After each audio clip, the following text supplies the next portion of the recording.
All right, last time we talked about the expansion of Islam.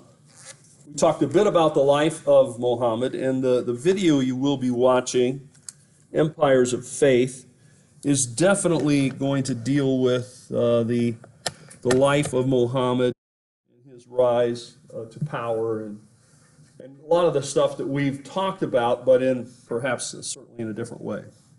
But one of the things you can quickly notice from this map, if you look at it carefully, is that Islam began down around Mecca and Medina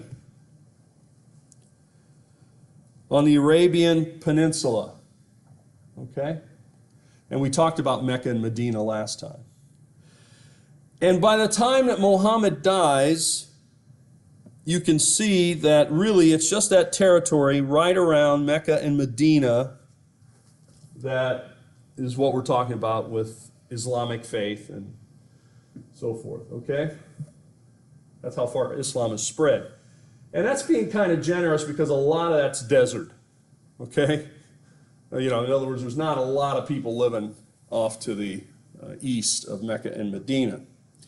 But shortly after that, we're going to see an explosion of activity so that by 656, so Muhammad dies in 632, so let's say roughly 25 years later, all of this area in the lighter shaded area, it's kind of hard, here, all this stuff, all this lighter shaded area, that is over down to the Arabian Gulf, the Persian Gulf, all out into Persia, the Caspian Sea, up to the border of the Black Sea, down through the Middle East, what we call the Middle East today, and all the way out through Egypt and Libya.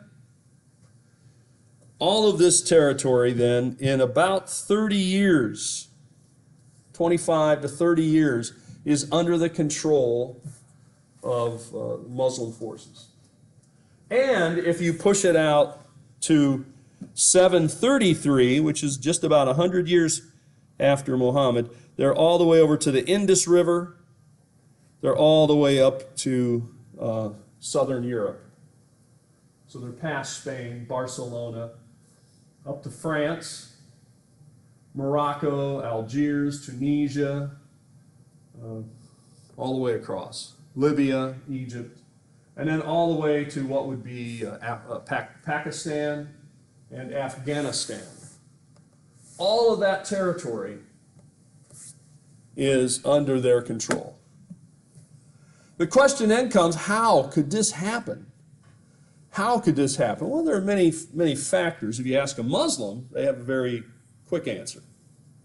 Their answer is, well, you see, of course, God is on our side.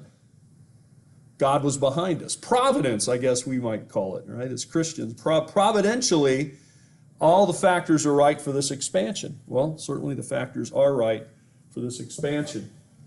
In part because the Persians, the Sasanians, had been fighting the Byzantines. For a long time, they'd been fighting over each other, over the territory, sort of in the middle here. So the Persians, Sasanians, and the Byzantines up here have been fighting over this territory.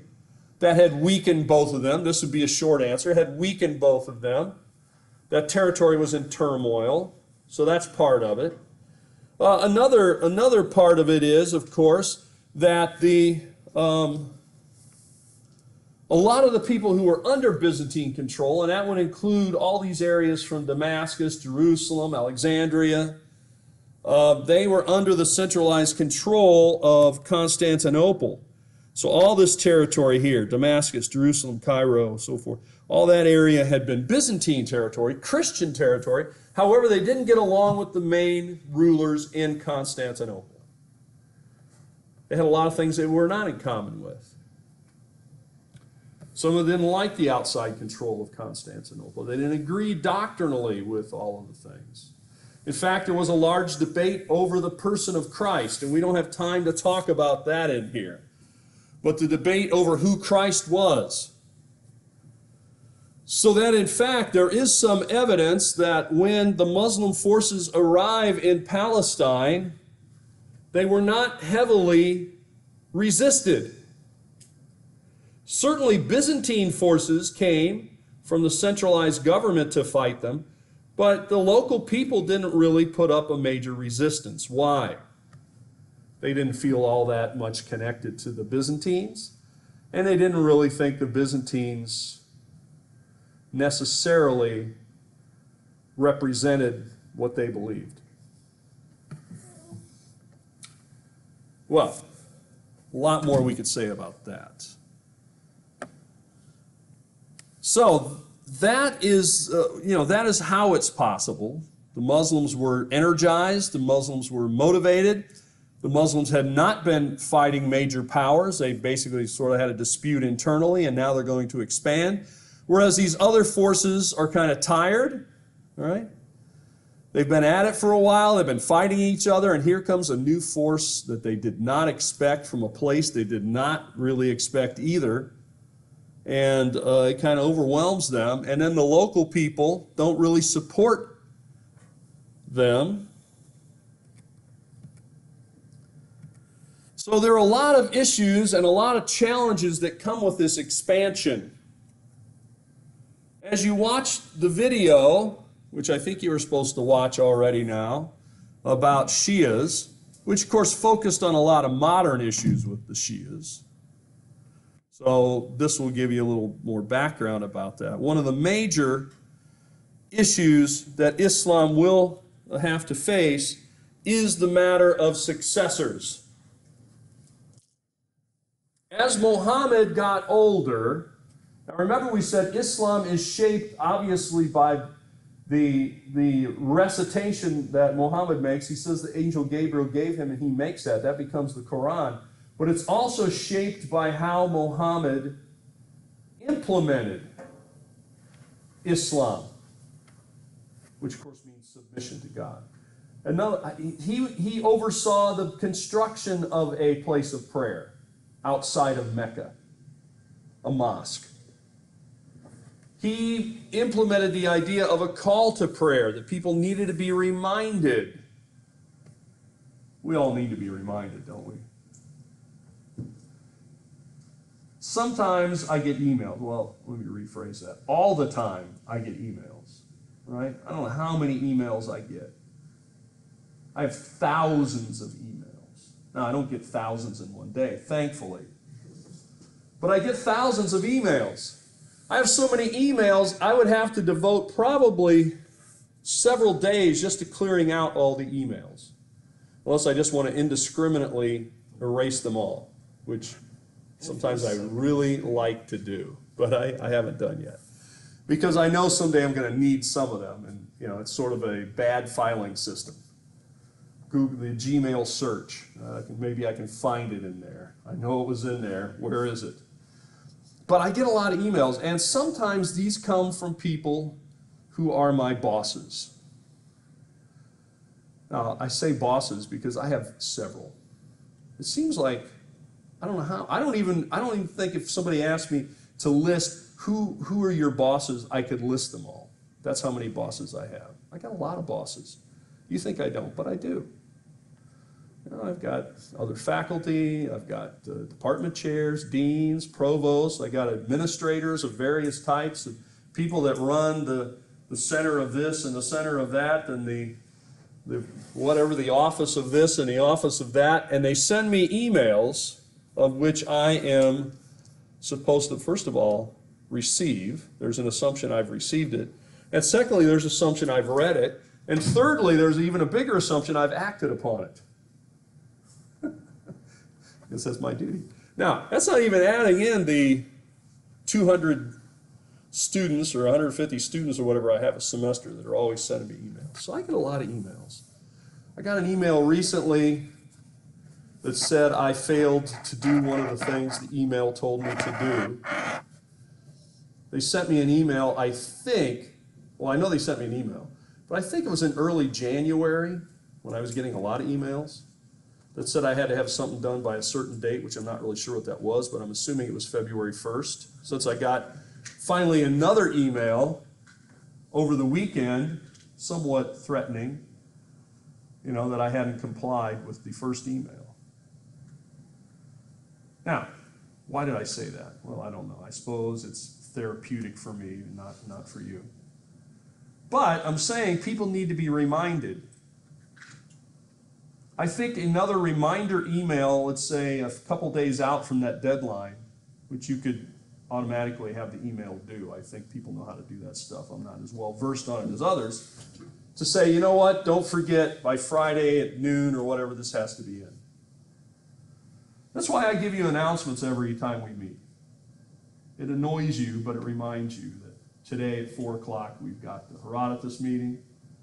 That by Friday you have to turn in this proposal if you want to go to the Phi Alpha Theta conference. That I'm having a party at my house, April the 13th. Friday the 13th, so you should be able to remember it. It'll be very scary. And so on. People needed reminders, and so Muhammad said, we need to remind the people to pray. It's not enough that the Quran said, it should be enough, right? The Quran said that people should be praying, and so they should be praying. But Muhammad's systematized it more, which is not in the Quran, to pray 5 times a day. We are told in the Bible, I believe by a guy named Paul. If you haven't read him, I recommend it. The Bible. Dust it off, read it. Read and heed is what I used to say, but we don't use that kind of direct language anymore. Read and heed, turn or burn. No, definitely can't say that last one. So, but it says in there, pray without ceasing, right? Pray without ceasing. And, maybe we know that. Maybe we memorize that verse because it was very short. Not as short as Jesus wept. That's everybody's favorite verse to say they've memorized a verse. Maybe it's not their favorite verse, but it's their favorite verse because it's the shortest verse. Pray without ceasing.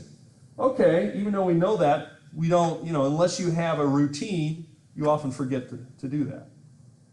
Except when you're ready to crash your car or fail a test, then people usually remember. So Muhammad instituted a way to pray, a procedure for prayer, and times for prayer. 5 times in a day. Like I told you, in the Quran, you're not going to read, as what I would like, remember as I started many years ago sort of studying this topic, I wanted to try to what I call chapter and verse it, right? I like to chapter and verse things. If somebody says you need to do this, well, where does it say that? Give me the chapter, give me the book, chapter, and verse. So I started looking through the Quran for the book, chapter, and verse where's it 5 times a day, so that I could tell the students, yeah, look here in the Quran, says this in Surah 23, pray 5 times a day. It's not in there. I couldn't find it. I found out later on it's not in there. It wasn't just I couldn't find it. I will never find it because it's not there. So where's it come from? It comes from the practices of Muhammad. I use that as an illustration to say there are lots of things like that that come from the practice which Muhammad instituted after the religion got its start. You should pray, the Quran says. Well, what got instituted was praying 5 times a day. What also got instituted was having a mosque and having calls to prayer, having someone to remind you. Like a Google alert. It is time to pray. 5 times a day. Now, as Muhammad got older, and he was sick, he was unwell, sometimes he couldn't do all the things he wanted to do. He couldn't perform all the things he wanted to do. He couldn't show up. He just couldn't physically do it. And so he began to send his father-in-law, Abu Bakr. This was somewhat controversial because the idea was who would follow Muhammad, who would succeed him. As you probably picked up on, I hope, the Arab religion, the Islamic religion, Arab culture, is quite patriarchal. That means men are in charge. Okay? We call it patriarchal. I don't know if I always like that because, it seems to me like it's It's going after Abraham and those guys. But anyway, that's all right. Patriarchal. Fathers ruled by men. So, Muhammad had no sons. If Muhammad had a son, that would have changed things. He had multiple sons. That might have really changed things. He might have been fighting between the sons when he died, as is often the case. But he had no sons. And his daughter, while, you know, a formidable lady, was not going to be accepted as the leader of Islam. And, you know, I'm not saying she ever aspired to that. I'm not sure. Nor do I know if Muhammad ever had those thoughts. I don't think he did, but I don't know for sure. The bottom line is it was not acceptable, and it wasn't going to happen. So who then would succeed him? Will not be his daughter Fatima. But as we said, Fatima was married, and she was married to a blood relative of Muhammad. A cousin. Okay, so that would have been her cousin too, but it would have been more distant cousin. By the way, as you read through your Arab book here, you know, Customs of Arabs, that is very, very common in Arab culture today. To marry someone from your realm of your relatives. Why? Well, because it's a known quantity, yes. Because also it kind of keeps all the power and money in the family. See, if your family's accumulating a lot of wealth and power, and their son marries someone from outside the family, that family starts to get the influence of that money. And then those children have children and so on. It diffuses the power and the money. If we marry within this circle, it concentrates the money and the wealth. Does that make sense? Also, you know, it's just a matter of who's available that you know. That's also part of getting married, I guess. That's the part we don't. That's not the romantic part that anybody talks about. And you know, in the West, this idea of a very romantic thing about weddings is really a Western thing. It's really a Western thing. Let's be honest. It is. This idea of they look across a crowded room, and their eyes lock, and that was it. Just meant to be. The violins begin, the crowd parts, and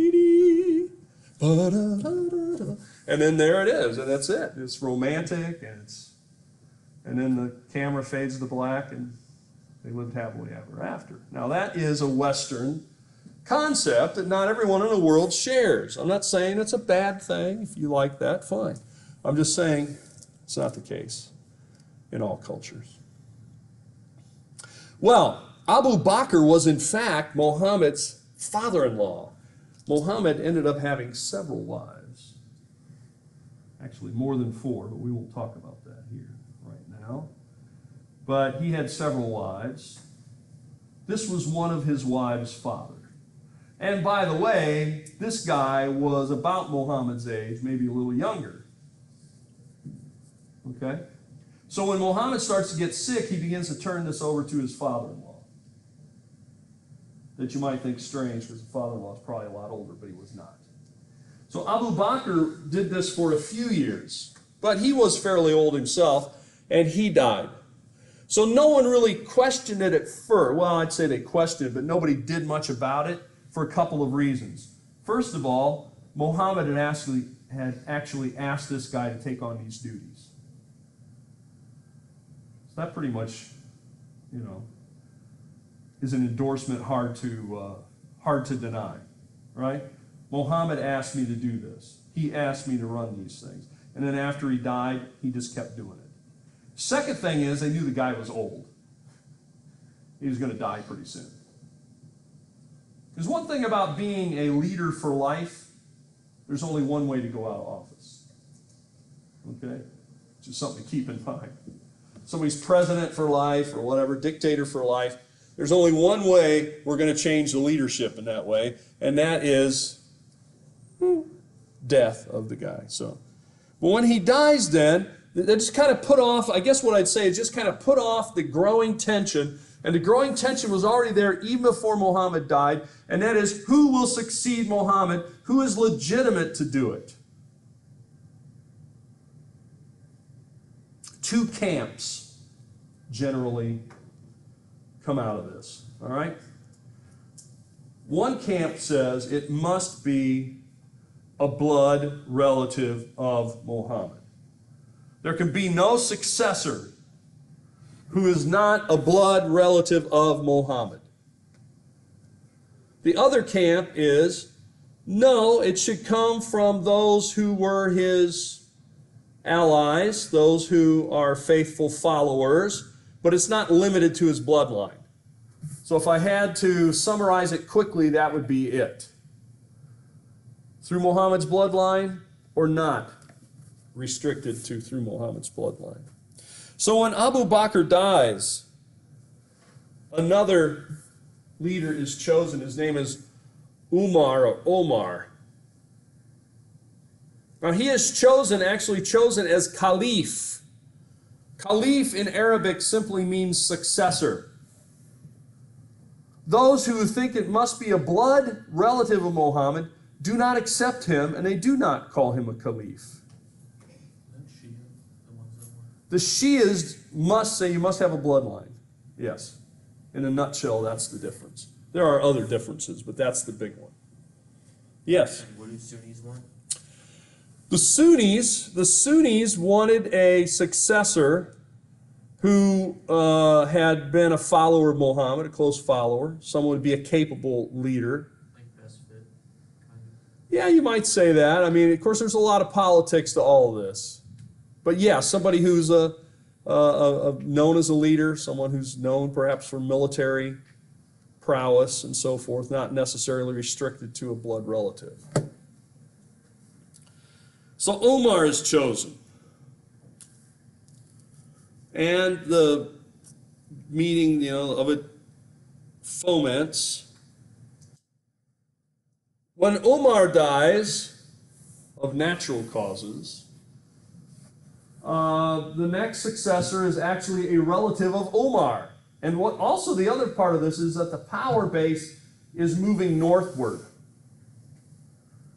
In other words, this family, which now has, sort of become the successors to Muhammad, have a base of influence in Syria, especially in the city of Damascus.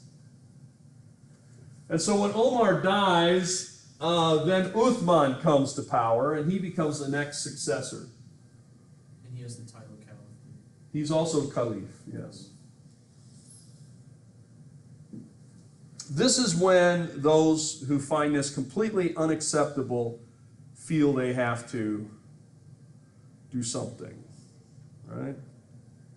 Because the leading candidate on the other side, who is a blood relative, is the son-in-law of Muhammad, the husband of Fatima, his daughter, and the father of two grandsons that would be the grandsons of Muhammad. So you see, the idea here is it should go to this guy. His name is, what is his name? Ali. Ali then, they claim, should be the leader. He's a blood relative. His sons are Muhammad's grandsons, and they presumably would follow him. Now, Uthman is assassinated in 656.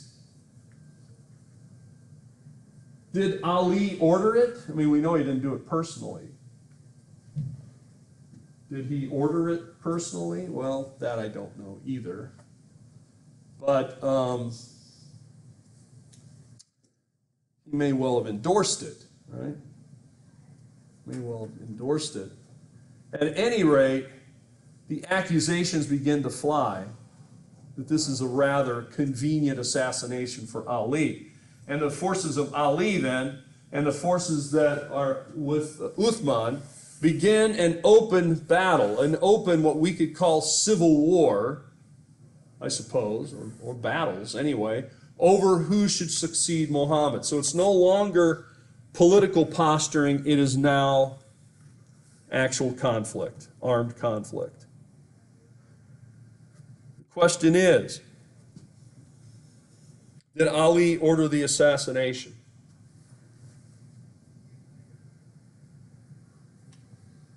Well, some say yes, maybe some say no. But one thing we do know, in the course of this war, this warring for the next several years, Ali will die in battle. In 661, about 5 years later, he'll be killed in battle. So the hopes, obviously, for Ali to succeed Muhammad, obviously, are gone. However, he's got those two sons. They're still too young at this point, but there's still hope that the two grandsons will be able to do it. But this pretty much kind of solidifies it, and it becomes the basis then of the conflict between the Shias, or Shiites, as they're sometimes called, and the Sunni. The Shia and the Sunni then have many things they don't share in common. Many things that they are opposed to. One of the things that, when I tell people I teach this class, and then they say, well, oh, the Middle East, you're talking about, Mesopotamia and Egypt. I say, well, I do that in other classes. I have a course in ancient Egypt. I have a course in ancient Mesopotamia. But this course takes the Middle East from the rise of Islam forward. Then that always raises questions. Why would I be doing that? And then what do I think? And what about Islam? And so I hear a lot of comments about it. Not all of them positive. Why would you want to? For example, this assignment I have you to do, to take a look at the Quran. Some people don't. Some people in the past have expressed that they don't think that's a good assignment. Why? Because we shouldn't be reading this book, this Quran. Well, I guess I disagree. That's why I assign it. But I usually put it this way. If someone said they knew all about Christianity or all about, Judaism or whatever, and they had never even looked at the Bible, never read any of it, never studied any of it, how much would we listen to them? How much would we really think they knew? Well, you're just getting all your ideas second-handed, third-handed. Have you ever actually sat down and read the Gospels, or what we might say to them? To which their answer is, no, I'm not going to read that stuff. Why, Well, it's bad or whatever. So, again, I'm not advocating the Quran to you as a way of life. I'm advocating that you know it, read it, to at least be exposed to it. This one assignment will not make you into a scholar of it, but it will help you to at least gain some understanding. Now let me tell you how deep this division is. Well, I guess I'm going to have to do that next time. So on Wednesday, be sure you bring your passages so we can take a look at it. Like bring a printout? Yeah, you have to bring a printout. Just bring one it is. All right, take care. We'll see you then.